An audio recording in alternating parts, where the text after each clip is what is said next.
السلام عليكم ورحمة الله وبركاته. اللهم صل وسلم وبارك على سيدنا محمد وعلى آله وصحبه وسلم. هنعمل النهاردة كباب الحلة باللحمة المفرومة. طعمها جميل جدا ولذيذة جدا زي ما انتوا شايفين كده.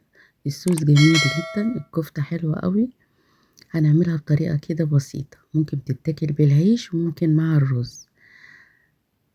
بنص كيلو بس من اللحمة المفرومة عملنا الكمية الحلوة دي. هنشوف مع بعض الطريقة عملتها ازاي.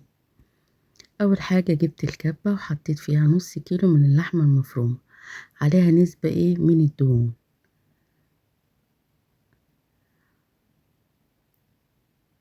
حطيت كمان بصلاية كبيرة مبشورة ناعم، طبعا مصفيينها من المية.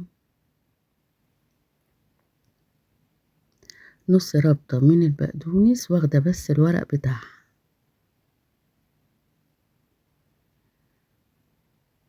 ممكن كمان نعجنها كده على ايدينا، مش لازم الكبة.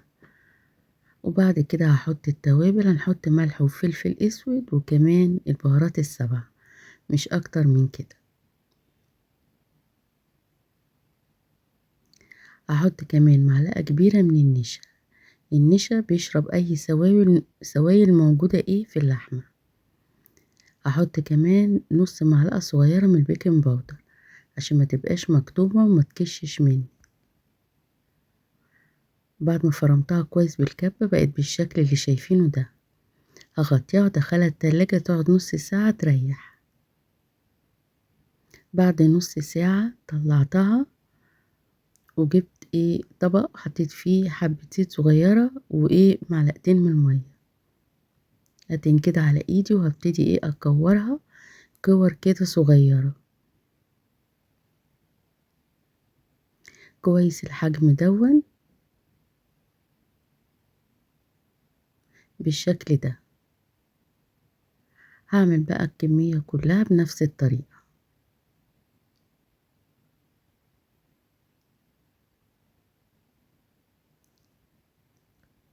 اخلص بقى الكمية كلها، وبعد ما اخلصها اسيبها برضو نص ساعة تريح كده في التلاجة قبل ما ابتدي ان انا احمرها. نص كيلو من اللحمة المفرومة عمل معايا كمية حلوة قوي.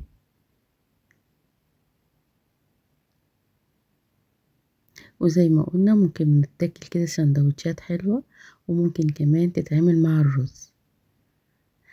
خلصتها كده بالكمية اللي انتوا شايفينها دي وريحتها كمان شوية في التلاجة. وبعد كده الطاسة حطيت فيها شوية من الزيت. اول ما سخنوا معايا ابتديت انزل بالكفتة. طبعا مش هقلبها خالص الا بعد ما تدي وش من تحت، تتحمر من تحت ابتدي اقلبها على الناحية التانية. ما اقلبهاش من الاول علشان خاطر ما تلزقش معايا. اول ما تدي اللون وتبتدي انها تتحمر. اول ما ادت بقى اللون زي ما انتوا شايفين ابتديت ان انا اقلبها على الناحية التانية. زي ما انتوا شايفين ان هي زي ما هي، يعني ان هي ما كشتش خالص معايا. تمام زي ما انتوا شايفين بالشكل ده هبتدي اطلعها بعد ما اتحمرت معايا كويس.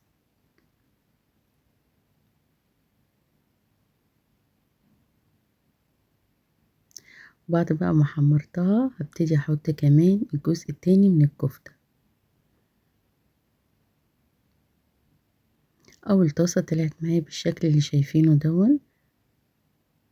ابتدي انزل بقى بالطاسة التانية بقية الكفتة، وبرضه هستنى لحد ما تتحمر من تحت وابتدي ان انا اقلبها. اخلص بقى الكمية كلها بنفس الطريقة اللي عملتها دي. تمام زي ما انتوا شايفين كده. بعد ما اتحمرت كويس وقلبتها كده كويس ابتدي ان انا اطلعها في نفس الطاسة ونفس الزيت اللي قلينا بيه والدهون اللي نزلت من الكفتة. هنزل عليها ببصلتين مفرومين وابتدي اشوحهم كويس.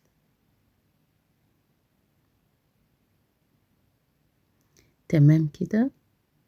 عبال ما البصل يتشوح هنعمل الصوص الجميل ده. بودرة الديمجلاس بتتجاب من السوبر ماركت او ممكن من اي عطار، بتتجاب سايبة. كوباية من المية واحط عليها معلقة كبيرة وهقلبها كويس، يبقى فيها نسبة من الملح. فانا هقلبها كويس ومش هحط فيها دلوقتي اي حاجة. تمام زي ما انتوا شايفين شكلها بالشكل ده. وبعد ما البصلة كده اديت لون معايا هنزل بفصين من الثوم واشوحهم مع بعض تاني كويس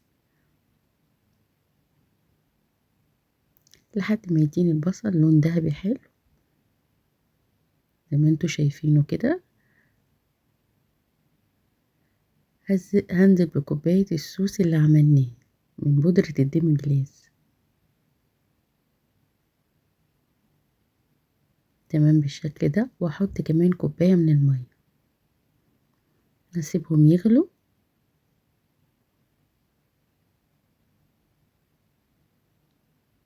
هسيبهم يغلوا كويس.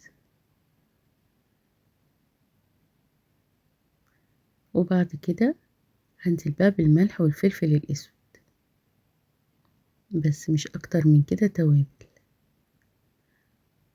بعد ما خدت غلوتها هنزل بقى بالكفتة وهقلبها بقى كويس واسيبها تتطعم بقى كمان من الصوص الجميل اللي عملناه دوت. ان احتاجت مية او تقلت معاكي هنزودها بشوية مية لحد ما يبقى معايا قوام بالشكل ده. طبعا احنا هدينا النار وسيبناها يستوي كويس. والكفتة بتاعتنا زي ما انتوا شايفين بالشكل ده واللون الجميل بتاع الصوص وكمان الطعم الحلو. استوت معايا وبقت بالشكل اللي شايفينه ده. تمام بالشكل الجميل ده. طعمها حلو جدا واكلة كمان موفرة. من نص كيلو عملنا الكمية الحلوة دي. بتمنى الفيديو يكون عجبكم. لو عجبكم ما تنسوش اللايك والاشتراك في القناة وتفعيل الجرس عشان يوصل لكم كل جديد.